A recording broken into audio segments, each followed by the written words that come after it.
Donc, très cher viewer, je vous renvoie à la première partie de ma critique que je suis en train de faire là à l'instant sur l'épisode 21, 100% spoiler, critique 100% spoiler sur l'épisode 21 de la dernière saison de Beastars sur Netflix, du coup. Donc, seconde partie de ma critique 100% spoiler. Donc, ce que j'ai à dire sur l'épisode 21, encore une fois. Beaucoup de choses qui s'enchaînent parce qu'on se rend compte que Melon, à la base, était le chef de la mafia des Lions, avant l'arrivée de Louis.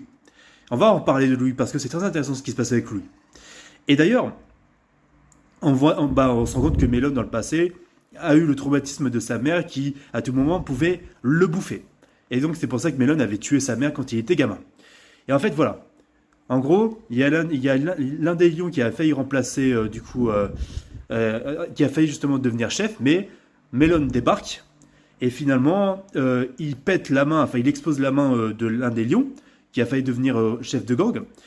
Et donc voilà, c'est pour dire qu'en gros, c'était moi le chef à la base, je vais rester le chef, donc je t'emmerde.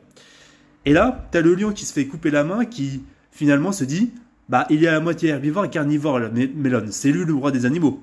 Donc, il fait sa girouette, en quelque sorte, le lion. Et en fait, tous les lions s'adonnent justement à accepter Melon comme chef.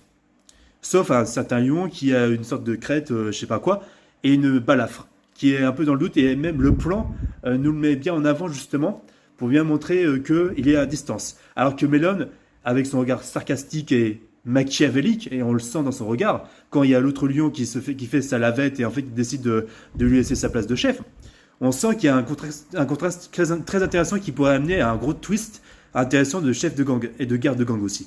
Parce que justement, là on arrive à la toute fin, clairement c'est la toute fin de l'histoire, où dans le marché noir, il y a chaque gang de prédateurs, les lions, les lions, mais avec Melon du coup, et ça surprend tout le monde que ça soit justement Melon qui soit chef des lions, avec aussi les varans qui suivent ensuite en tant qu'ennemis, les jaguars et les renards pour la fameuse soirée de l'année justement de guerre de gang entre les prédateurs dans le marché noir.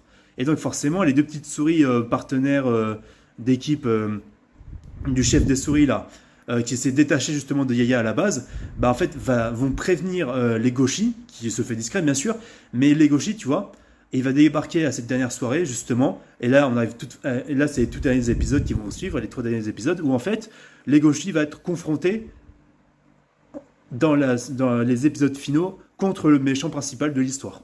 Donc ça va amener justement à un contraste où qu'est-ce qui se passera par rapport aux événements qui vont suivre. Quels personnages vont être impliqués? On se doute un peu de quels personnages vont être impliqués vu qu'il y a les varans, mais voilà. Maintenant la dernière partie de ma critique en question sur l'épisode.